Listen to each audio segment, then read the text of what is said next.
Alright guys, the first game up is going to be Tetris and Dr. Mario.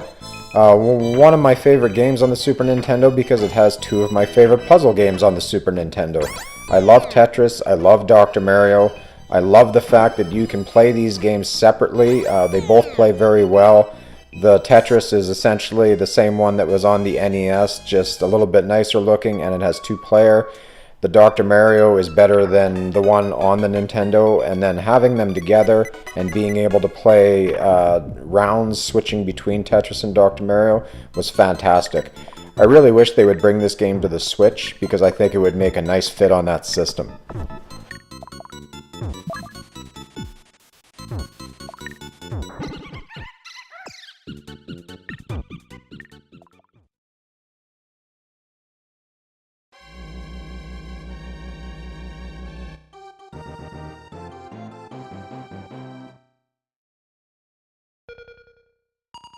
Moving on, we have Arkanoid Do It Again. This game is an arcade port, a little bit different than the arcade. This one has some boss fights, which the arcade did not have. But it is basically the same game, like a breakout type game. Except if you've never played Arkanoid, you have power-ups, there's lasers, there's multi-balls, force fields. It's very fun to play. It's better in the arcade because of the rotating wheel that you can use, but it works okay on the Super Nintendo, and it is a fun game overall.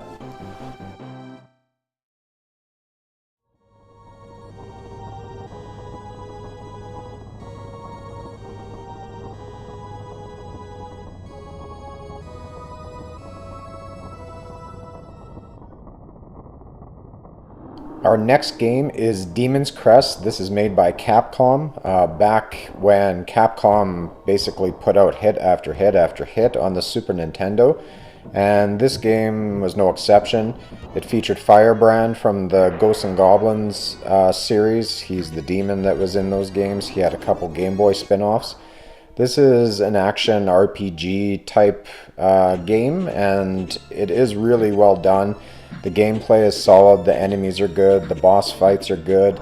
It's quite a bit of fun. It's become a really expensive game because a lot of people do want to play it.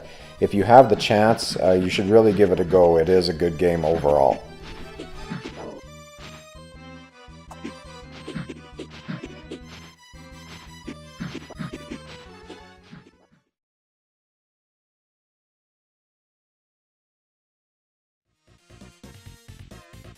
Next up is Goof Troop, again by Capcom. Like I said, Capcom was really kind of pouring out the hits in the Super Nintendo and especially the Nintendo days.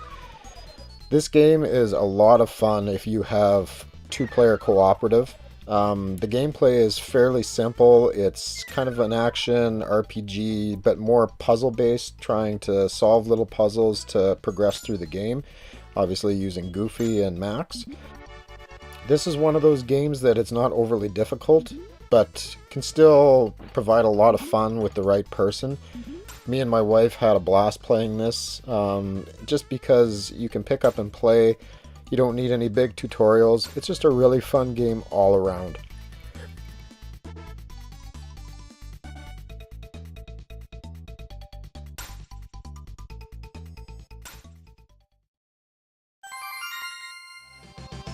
Now we're going to look at Gradius 3 from Konami. Back in the day when Konami was kind of synonymous with these types of shooters on the NES, they had other Gradius games. They had Life Force, games like that. They all play roughly the same, but they are incredibly fun to play. Lots of enemies on the screen, lots of weapon power-ups, there's boss fights, lots of difficulty in certain areas if that's what you're looking for. I wouldn't say they're easy games, but they are very fun to play through, especially when you just have some time to kill. If you're looking for a good game on the Super Nintendo as far as like shoot 'em ups, Gradius 3 is a really good one to give a shot.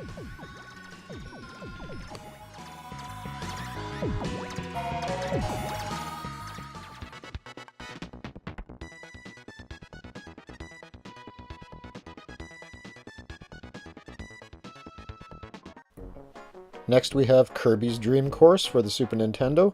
This is what I would call a mini golf simulator with Kirby and enemies.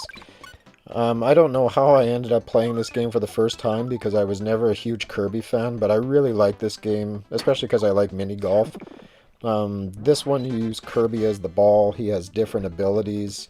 You have to get through certain obstacles, certain enemies, and some of them take a lot of skill because you're only allowed so many shots. If you've never played this, give it a try. It looks simplistic in nature, but it actually picks up near the end. It's very difficult, some of the courses, and it takes a lot of skill.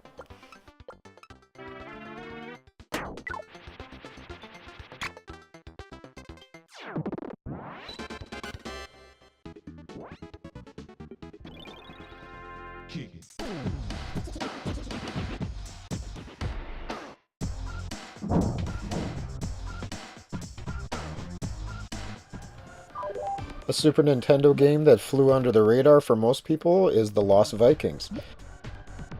This is an action puzzle game using 3 different Vikings that control differently. One has the ability to jump farther, one has a weapon with a sword and a bow, and the other one has a shield which can block certain things. And what you need to do is use all 3 of these guys in conjunction to solve different puzzles in each level. The gameplay is really solid. It takes a while to figure out what you need to do. You have to use each character in conjunction with the other one to get past certain obstacles. It is a lot of fun. It kind of reminds me of Lemmings on the Nintendo. But if you like these type of games, The Lost Vikings is one of the best ones on the Super Nintendo.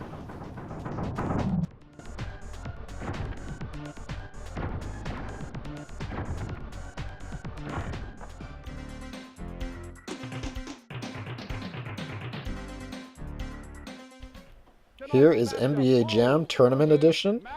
I know that there are better versions of NBA Jam, but this is the one that I had when I was younger, and so it's kind of nostalgic for me, but I still like picking up and playing this game.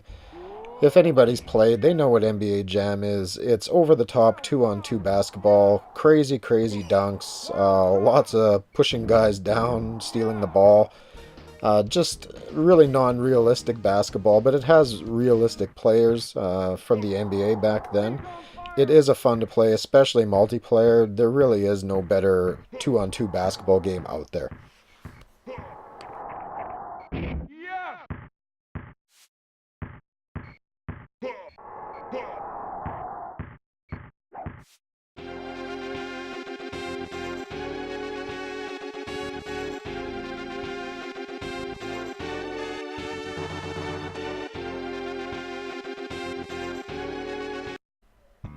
Prince of Persia, one of my all-time favorite games on the Super Nintendo. This obviously came out before the Super Nintendo. It's kind of a cult classic. Running and jumping platforming takes a lot of skill. Very difficult in some areas, especially with the time limit. I love this game. The puzzle elements are really good. The combat is, basic at best, but it's solid. And it's just a lot of fun to play. There's nothing more satisfying than dying on a level 20 times only to pass it and figuring out what you actually had to do. I play this game a lot over and over. It's just a classic.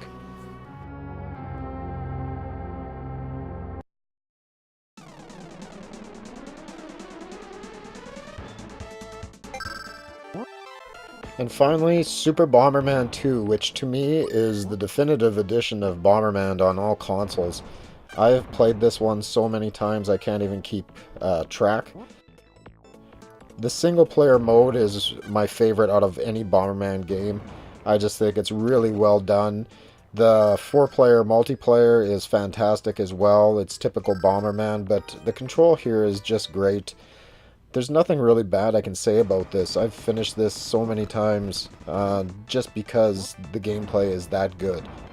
And if you're looking for a game to play with other friends, you can't get any better than Bomberman.